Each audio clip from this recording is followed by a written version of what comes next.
આજે ઘરમાં ધર્મ છે ને ઠાકોરજી છે ને તો આ ડિપ્રેશન ને ફિપ્રેશન આવે જ નહીં. તમને ઓલો નવરો પડવા દે તો તમે ડિપ્રેશનમાં જાઓ ને. અરે કોઈક લૌકિકનો ફોન આવે ને તો એ આમ આપણને દાંત ચડે. આપણે કેવું પડે, મૂકું મારે વોશો, હાવ ખોટું બોલતા હોઈએ, પણ શું કારણ વિનાની પંચાયત કરવી. બાળપણને જવાનીમાં અડધું ગયું, હવે બાકી છે એમાં જો ધ્યાન, જીવન થોડું રહ્યું. સવારે 5:30 થી 6 આપણે બે ચા પીએ, બરાબર.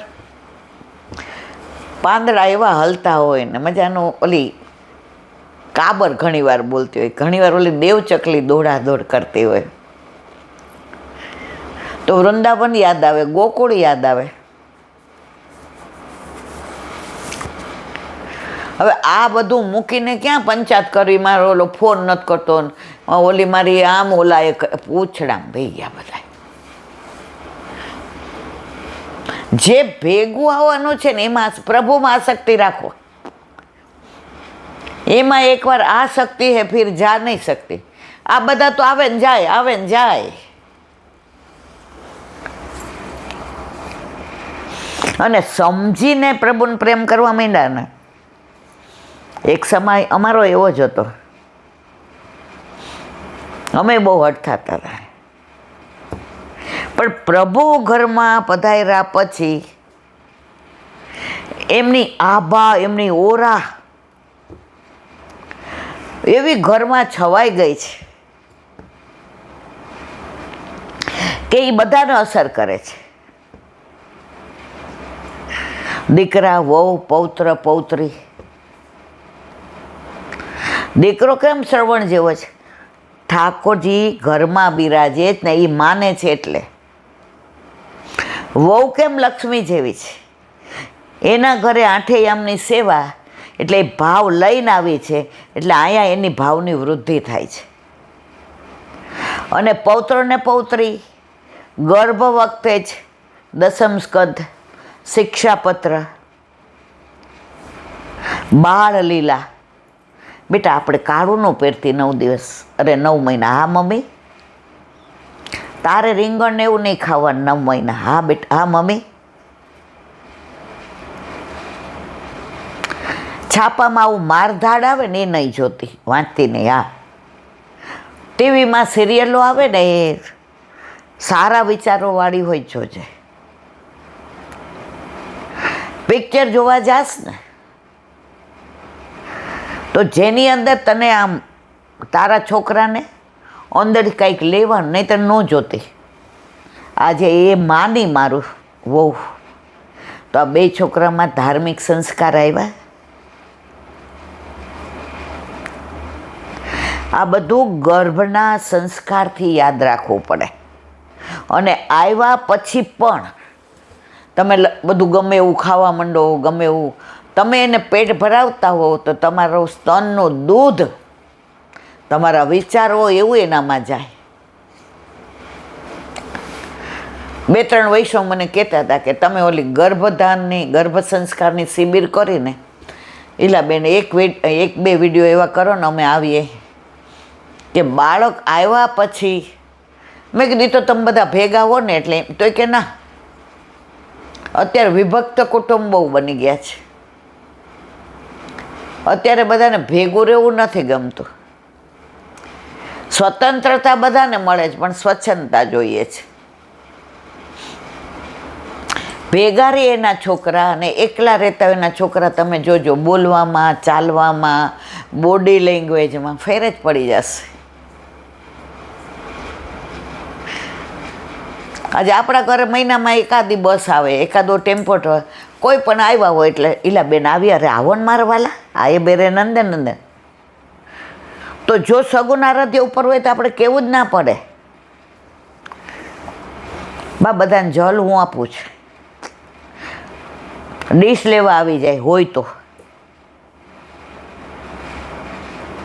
હવે આ બધું એ ધર્મની રીતે શીખે, પણ જીવનમાં એ બધું એ કરવાના જ છે. તો ધર્મ તમને જીવન કેમ જીવવું એ શીખવાડે છે.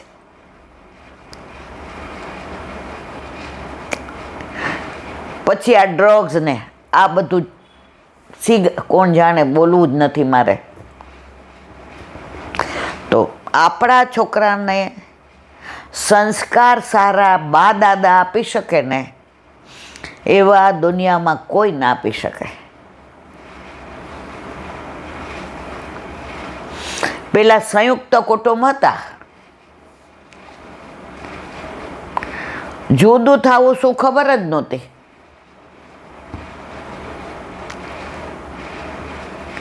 અને અત્યારે તો આવે. આપણે 20 વર્ષ પહેલાં અમેરિકા ગયા હતા તમારા ભાઈબંધના દીકરાના કે કોકના લગ્નમાં. હવે એકનો એક દીકરો અને જે ધામધૂમ કરી, એણે જે ધામધૂમ કરી, આપણે તો આમ ઓચપાઈ ગયા. હો અમેરિકામાં આવું. હવે વળાવ્યા અને પછી ઓલું પોંખવાનું હતું. એટલે કે મમ્મી મારા ફ્લેટ ઉપર પોંખવા આવજે, અમે બધી વ્યવસ્થા ત્યાં કરે. કાપો તો લોહી ન નીકળે ઓલા બેયને. એ જ પરિસ્થિતિ અત્યારે અહીં થઈ ગઈ છે.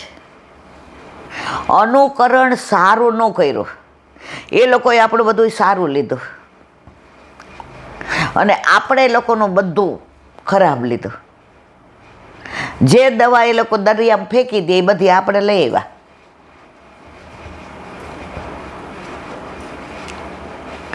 આ બધું તો બહુ સમય વયો જાય.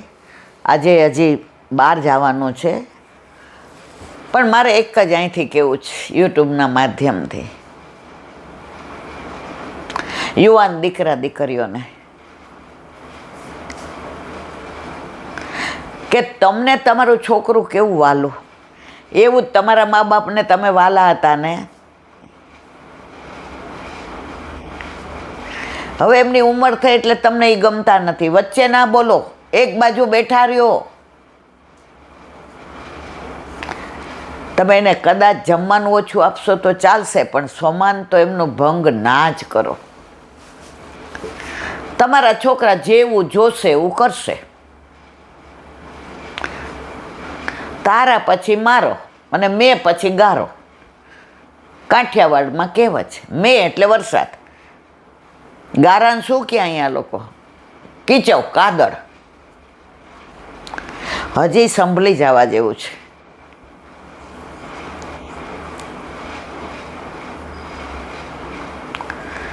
આ બધા છોકરાઓ તો કે મમ્મી અમે કોઈ દી કલ્પના જ ન કરી શકીએ કે જુદા થવું એટલે શું. કોનાથી જુદું થવું? આ હાથ એક માનો કે રહી ગયો, કે આંગળીમાં વાગ્યું ને ડૉક્ટર કે પાકી ગઈ છે, તો એટલી આંગળી કાપી ન ખાય. આખા શરીરને ઘરમાં મતભેદ પડે તો ચાલે રાખે. નથી ચર્ચા કરવી, મોડું થાય છે, પણ બસ અહીંથી એ જ કે પેઢી વચ્ચે અંતર ભલે રહ્યું, પણ અંતરથી અંતર ન વધારતા. અત્યારે એકબીજા વચ્ચે દેશ સારે વાત કરવી હોય તો 1 સેકન્ડમાં તમે વોટ્સએપ કરો, વિડીયો કોલ. એમ અંતર ઘટ્યો છે, પણ અંતરથી અંતર વધી ગયું છે.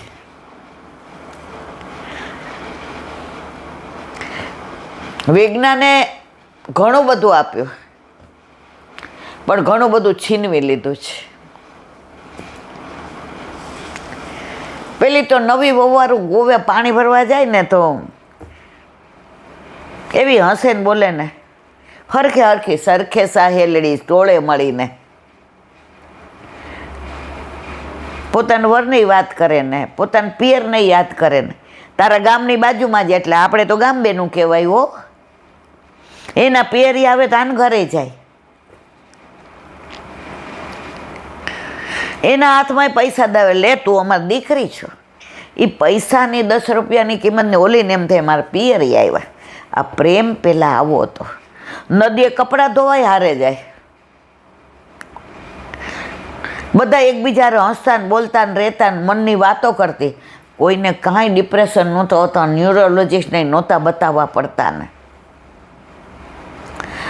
અત્યારે આ મોબાઈલ ને ટીવી એવા એકલા કરી દીધા છે, ખબર નહીં આનું પરિણામ શું આવશે. છતાંય આપણે તો પ્રયત્ન કરવાનો જ કે તમે ધર્મને જાળવશો, ધર્મ તમને જાળવશે. ઘરમાં ઠાકોરજી હોય ને તમે એકબીજા જોડાયેલા રહ્યો. આજ સાસુઓને 19-20 થઈ હોય ને તોય મમ્મી આ દૂધ ઠાકોરજીનું છે ને, બોલવું શેના માટે પડ્યું? ઠાકોરજી માટે. સાસુ તરત પૂછે બેટા બુહારી મંદિર વસ્ત્ર થઈ ગયું છે? જો ગિલેસ વિકે પૂરા. પ્રભુ ઘરમાં છે તો તમારે તમારી ચિંતા કરવાની જરૂર નથી. એક નાની વાત, વૃંદાવનમાં ગોપીનાથજીનું પ્રાગટ્ય જે અત્યારે જયપુરમાં બિરાજે છે.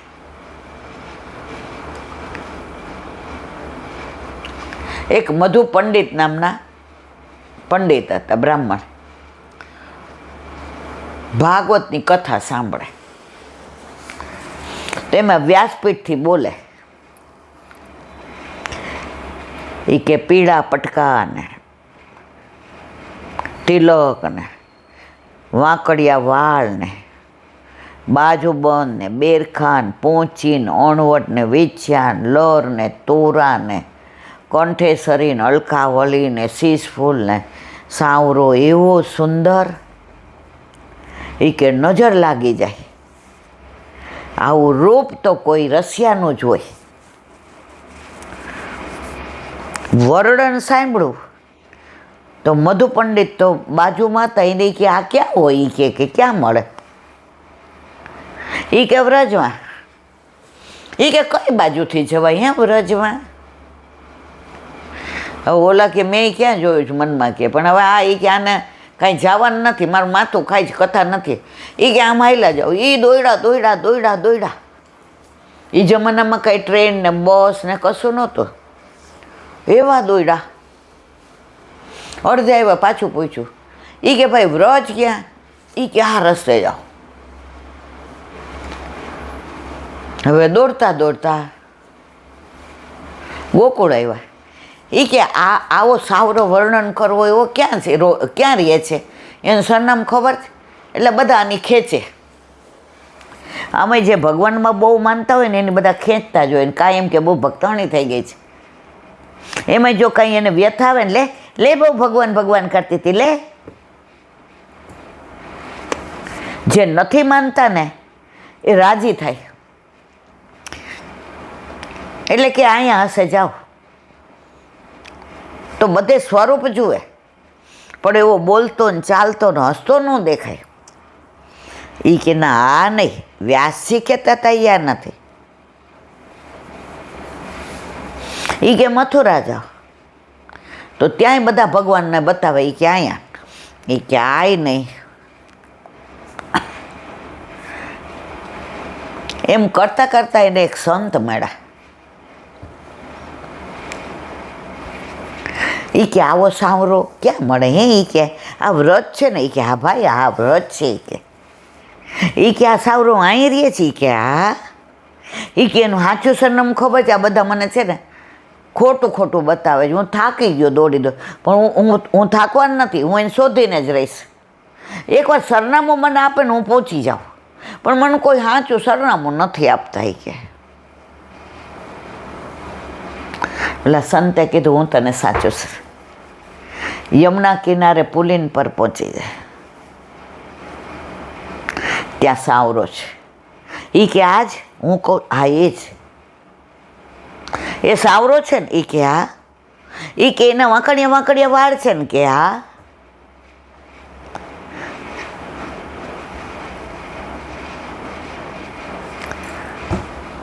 દોયડો. યમુના કિનારે એક ટેકરો હતો, ટીલો. વ્રજમાં એને ટીલો કહેવાય. ત્યાં જઈને બેઠા. એ કે અહીંયા ઉપર બેસો. આટલો ઊંચો ટીલો હતો. એટલે એ કે રાત ના આવે તોય દેખાય ને દિવસે આવે તોય દેખાય. અને દેખાય એટલે કૂદીને ચોટી જ પડું, છોડું નહીં કે. આવા સાવરાને કોઈ છોડે ઈ કે? હવે એનું ધ્યાન આમ, એમાં જો યમુનાજીમાં ઉફાન આવે કે જળ ખડખડ વધુ બોલે કે કદમના વૃક્ષના પાંદડા પડે, આમ આમ આમ આમ આકોળ વ્યાકોળ થઈને જુએ. એક દિવસ ગયો, ખાવાનું નહીં, પીવાનું નહીં. સંત મહાત્માએ કીધું છે એટલે સાવરો અહીંયા જ રહે છે. એ તો ક્યાંક ગયો હશે એટલે હમણાં આવશે. રાતના આમ નીરવ શાંતિ હોય. સવારે બ્રહ્મ મુહૂર્તમાં કોઈ આવે, પગલાં ન હોય, સાવરો આવ્યો સાવરો કરીને જુએ. 2 દી થયા, 3 દી થયા, 4 દી થયા. યમુના કિનારો તો એટલે યમુનાજી એને કંઈ થવા ન દે. પ્રભુ કે આણે તો ભારે કરી. વ્યાસીએ શું વર્ણન કર્યું, અને આ ભોળિયા મધુ પંડિત સાચું માની ગયા. અને વ્રજમાં તો આજે પણ ઠાકોરજી છે ને છે જ, લીલા કરે છે કરે જ કરે છે. હવે યમુનાજીમાં પૂર આવ્યું.